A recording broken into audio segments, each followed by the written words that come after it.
Hello, bonjour. Aujourd'hui, je vais parler de retraite. Je vais parler de la retraite d'une animatrice en particulier. Et j'ai été quand même étonnée qu'en l'espace d'un an, sa retraite est passée de quelque chose qu'elle trouvait très maigre à quelque chose qu'elle trouve aujourd'hui très bien. On s'est souvenir, il y a un an de cela, j'avais fait une vidéo sur Christine Bravo, vidéo dans laquelle elle parlait de sa retraite, elle parlait du fait qu'elle n'ait pas mis de côté l'argent quand elle gagnait bien sa vie, notamment avec l'émission Foufou. Elle disait que sa retraite était maigre, qu'elle ne gagnait rien, pratiquement rien. N'est-ce pas? Ça date il y a 1-2 ans, il me semble. Aujourd'hui, bizarrement, quelle n'est pas ma surprise de voir dans une interview qu'elle a accordée à Jordan, dans l'émission chez Jordan, d'apprendre en fait que sa retraite est d'un montant supérieur à ce qu'elle pensait avoir. C'est assez compliqué, je ne comprends pas ce qu'elle veut dire par là.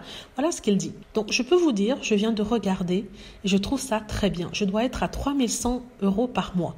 C'est une très belle retraite, mais effectivement, par rapport à toutes ces années, j'ai commencé à bosser à 17 ans, j'en ai 66, je viens de l'avoir. Moi, je trouve ça formidable parce que je n'ai pas jeté par les fenêtres et j'ai capitalisé pour m'acheter un appartement. Mais c'est énorme pour les Français. Donc, vous vous rendez compte, je ne sais pas ce qui s'est passé entre il y a 2 ans quand elle pleurait qu'elle n'avait plus d'argent, qu'elle avait fait de mauvais investissements et qu'elle avait une retraite maigre, mais qu'elle ne s'en plaignait pas.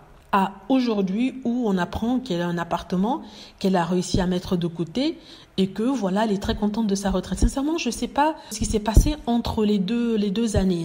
Vous voyez ce que je veux dire? Je suis très étonnée d'apprendre ça de Christine Bravo. Quand j'ai lu l'interview, je me suis dit, mais attendez, on se fiche de la tête de quelqu'un. Vous voyez? On se fiche de la tête de quelqu'un.